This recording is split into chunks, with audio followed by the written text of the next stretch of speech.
जय हिंद। तो बात आज एक जुमला जिहादी की, जो कि सरकारी यूट्यूबर भी है।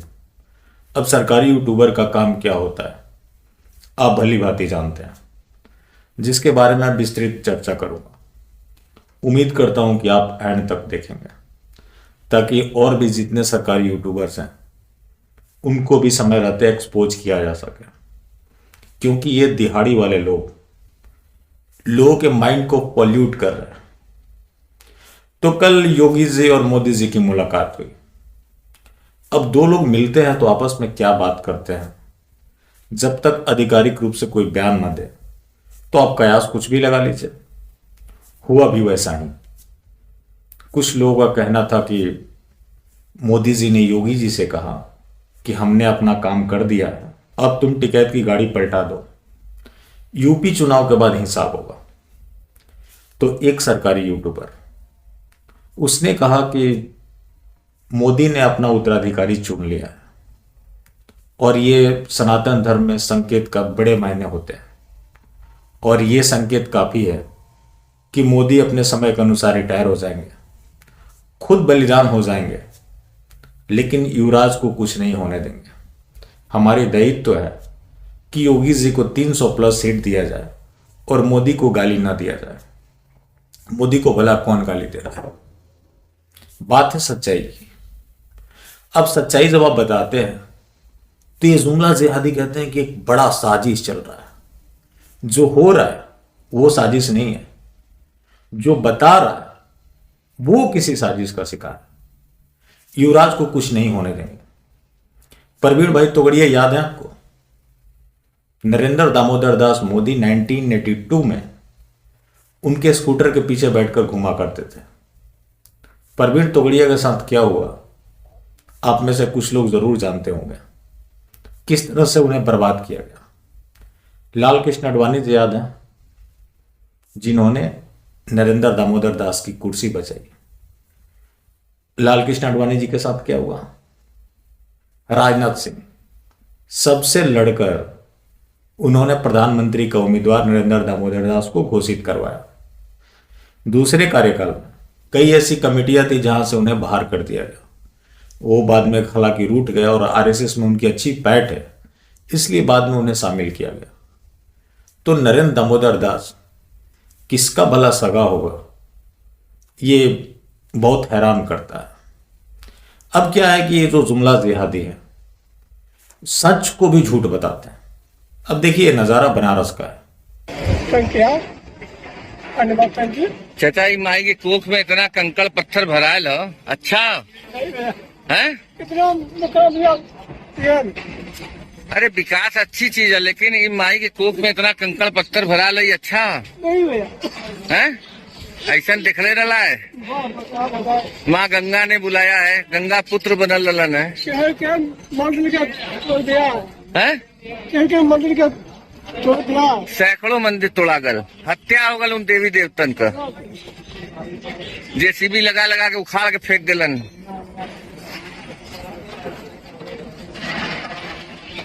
किस तरह से मंदिरों को खंडहर बना दिया गया। मजाल भी किसी मस्जिद का ईंट इधर से भी उधर हुआ हो? नहीं हुआ, क्योंकि हिंदुओं को विकास चाहिए, उनको अपने धर्म से प्यार है, जिसका परिणाम है कि हमारी संस्कृतियां मिटाई जा रही है, हमारे धरोहर मिटाए जा रहे हैं। जाहिर सी बात है कि वो जगह खत्म हो जाएगा तो वहां से जुड़ी हुई जो चीजें हैं वो भी आने वाली पीढ़ी को पता नहीं लगेगा कि वहां पे पहले था क्या। ये सब चीज मुगल काल में हुआ था, उसके बाद मोदी काल में हो रहा है। ये साजिश नहीं है, लेकिन हम बता रहे हैं तो हम एक साजिश के शिकार हैं। इसके ऊपर मैं कई बार चर्चा कर चुका हूं। कोई ऐसा सरकारी यूट्यूबर है जो इसके ऊपर चर्चा करता है? इतनी सारी जो स्कीमें चलाई जा रही हैं, हिंदुओं से पैसे टैक्स के रूप में लूटा जा रहा है, मंदिरें तोड़ी जा रही है, हिंदुओं की मौत पे चुप्पी साध ली जाती है, अपने स्टैंड पे लोग कायम नहीं रह पाते, जो भी टुकड़े टुकड़े गए हैं उनके सामने आत्मसमर्पण कर देते हैं। ये कोई साजिश नहीं है। साजिश वो है जो कोई सच को सच बोलता है। ये जो सरकारी यूट्यूबर है, मेरा भी चर्चा कर दिया, अब आप सोच रहे होंगे कि मैं नाम क्यों नहीं ले रहा हूं, आखिर है कौन वो। मैं ऐसे तुच्छ और बौने लोगों का नाम नहीं लेना चाहता। बौना कभी बौना ही होता है, चाहे वो पर्वत की ऊंची चोटी पर क्यों ना चढ़ जाए। तो ये नीच लोग हैं, इनकी चर्चा भी क्या करनी। ये जो लोग हैं इनका काम है दलाली करना। ये सरकारी यूट्यूबर, जब बंगाल में हिंसा हो रहा था तो शुरुआत में इसने बंगाल के हिंदुओं को गाली दिया। जब देखा कि माहौल खराब हो रहा है, लोगों का सेंटिमेंट्स उनके साथ है, तो इसने अपना स्टैंड बदल लिया। जब बात यति नरसिंहानंद सरस्वती जी की आई तो वहां जब इसने लोगों का स्टैंड देख लिया तो उन्हें अपना गुरु बताने लगा। अब बोल रहा है कि 2 महीने के बाद एक बड़ा होने वाला है। क्या बड़ा होने वाला है, ये तो पिछले 7 सालों से लोग देख रहे हैं। मैंने जितनी भी भविष्यवाणियां की थी, एक भी अगर गलत हो गई हो तो बताइए, मैं प्लेटफॉर्म छोड़ दूंगा। मैंने कहा था कि बंगाल के बाद आने वाले चुनाव में कौन व्यक्ति होगा बंगाल का जो बीजेपी को वोट करेगा, कौन लोग इनके लिए खड़े होंगे। नतीजा क्या रहा, उपचुनाव हुए, जीती हुई सीट पर भी इनका जमानत जब्त हो गया। ऐसी कई भविष्यवाणियां हैं, लेकिन इनका क्या है, कुछ बड़ा होने वाला है। और बड़ा ऐसा होता है कि जैसे कृषि कानून को इन्होंने रद्द किया, वो वैसे ही बोल रहा है कि अब यूपी में भी नया शाहीन बाग बनाएंगे। सीए को वापिस लो। इन लोगों ने पिछले 7 सालों में हिंदुओं के लिए किया क्या है, सिवाय प्रतीकों की। ये प्रतीकों की राजनीति चल रही है। और ये जो जुमला जिहादी सरकारी यूट्यूबर जो भी है, ये लोगों के ब्रेन वॉश करते हैं कि ऐसा करके आपको मोदी जी के ही साथ रहना है। क्यों रहना है? क्योंकि मोदी जी को गाली पाकिस्तान भी देता है, विपक्ष भी देता है, इससे वो जोड़ते हैं। वो क्यों देता है, उनके अपने मामले हैं। उसके बाद ये जो विपक्ष है हमेशा मोदी के ऊपर ये इल्जाम लगाता है कि ये हिंदू राष्ट्र बना रहा है, जो कि मोदी घोर इस्लामिक एजेंडे पर काम कर रहा है। विपक्ष यहां पर नहीं बोलेगा क्योंकि उसके वोटर नाराज हो जाएंगे। सत्ता पक्ष नहीं बोलेगा क्योंकि सत्ता पक्ष यहां कर रहा है। तो आखिर इन मुद्दों को उठाएगा कौन होगा जो इसके ऊपर बात करेगा? जो बात करेगा उसको ये बताया जाएगा कि उसको राजनीतिक समझ नहीं है। ये 2 कौड़ी के नीच लोग हमें राजनीति सिखाएंगे। मतलब कमाल के इनके लॉजिक होते हैं। मैं उस खानदान से बिलोंग करता हूं जहां बच्चा ABCD पढ़ने से पहले पी पढ़ लेता है, और पी का मतलब उसको पता होता है पॉलिटिक्स। वो लोग हमें बताएंगे कि उसे राजनीति की समझ होगी तो 2 महीने बाद जो मैं बोल रहा हूं इसी बात को विशाल व्यूज भी बोलेगा। वाह, ऐसे सरकारी दलालों को विशाल सिंह फॉलो करेंगे। कमाल का ये। जिस दिन ये दौर आ गया उस दिन मिनट भी नहीं लगेगा इस प्लेटफॉर्म को छोड़ने में। और इनका जो है कि दलाली करना है, और ये अपने दलाली को ही सबसे बड़े अपने आप को राजनीतिक विश्लेषक मानते हैं। इनका काम है लोगों के माइंड को पॉल्यूट करना और बताना कि हमारे पास मोदी जी नहीं है तो कौन है, और हमें मोदी जी को गाली देना बंद करना है। योगी जी को मजबूत करेंगे, बाद में 2029 आएगा, वो देश के प्रधानमंत्री बन जाएंगे। जो देश की जनसंख्या है हर दिन बदल रही है, उसमें आपका क्या कंट्रीब्यूशन है और उनका क्या कंट्रीब्यूशन है। और ये जो डेमोक्रेसी है वो नंबर पे चलता है। और जो ये जिहाद नामक कैंसर है, कांग्रेस के राज में पहले स्टेज में था, मोदी ने उसे तीसरे स्टेज में पहुंचा दिया। योगी जी जब तक आएंगे, अगर वो जल्दी आ जाए तो सबसे बढ़िया बात है। अगर 2029 की बात है तो अगर बन भी गए तो कैंसर चौथे स्टेज में होगा। फिर योगी जी क्या करेंगे?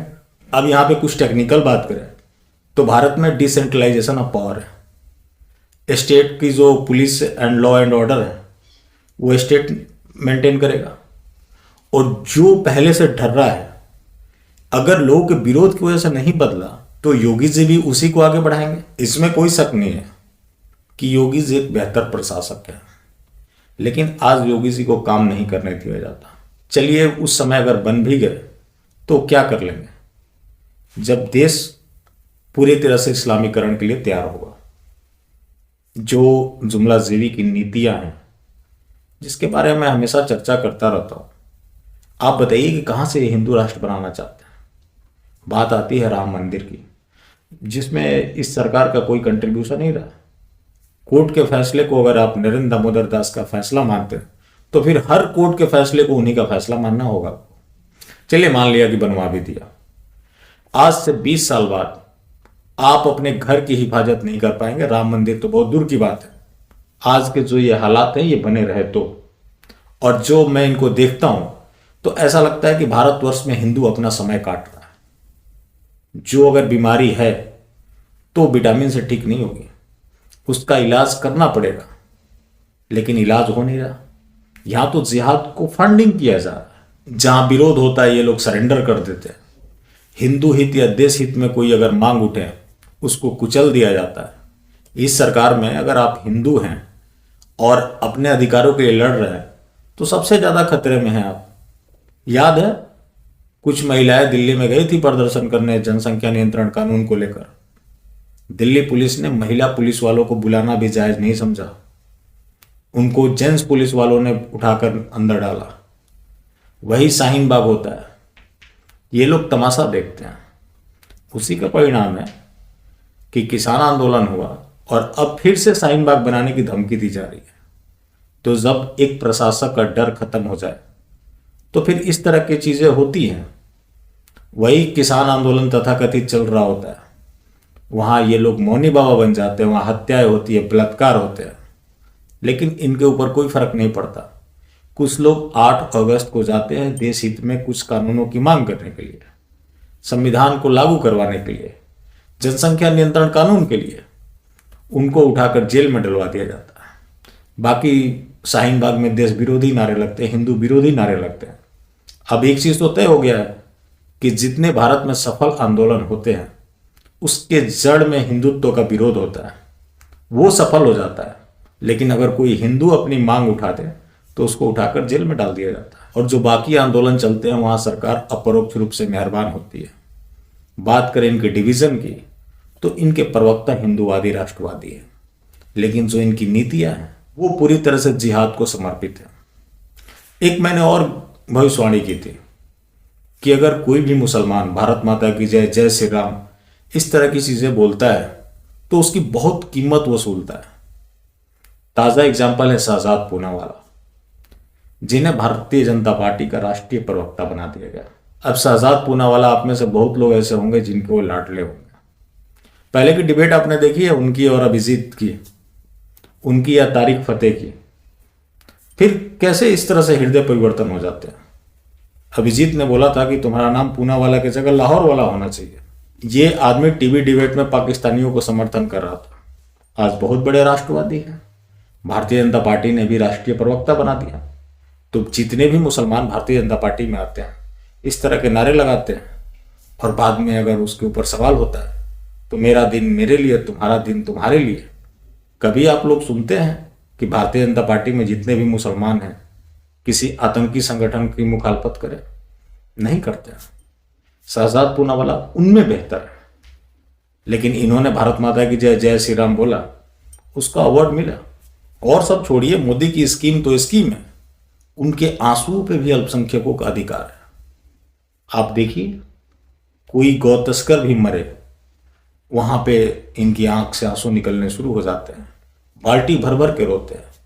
लेकिन मजाल जो किसी हिंदू के लिए कुछ बोल भी दें, नहीं बोलेंगे। गोरक्ष को गुंडा तक बता देते हैं।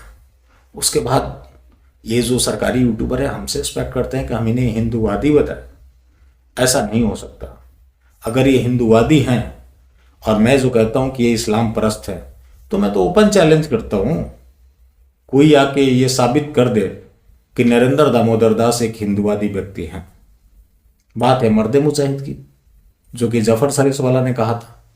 तो इस सरकारी यूट्यूबर का कहना है कि मोदी ने तो नहीं कहा, वो तो जफर सरेशवाला ने कहा था। जफर सरेशवाला मोदी का खासम खास मित्र, कम से कम मोदी खंडन तो कर दे, मैं मर्द मुजाहिद नहीं हूं, या भारतीय जनता पार्टी का कोई प्रवक्ता खंडन कर देता, लेकिन किसी ने नहीं किया। इसका तर्क है कि मोदी ने तो नहीं बोला।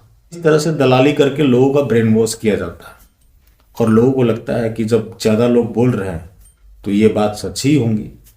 लेकिन आज सच्चाई ये भी है कि सच बोलने वाले कितने बचे हैं और सच सुनने वाले कितने बचे हैं। उसी का आज परिणाम है कि इस तरह के जुमला जेहादी लगातार लोगों को मूर्ख बना रहा है। और हिंदू इस बात से खुश है कि चलो कोई हमारा नाम तो ले रहा है, नाम लेकर ही बर्बाद करे, कम से कम नाम तो ले। यही चल रहा है। बाकी जिंदा रहे तो फिर मिलेंगे, और मिलते रहेंगे तो जिंदा रहेंगे। मिलना जुलना जारी रखें, लेकिन हाँ, मास्टर स्ट्रोक वादी बिल्कुल भी ना हो। जय हिंद।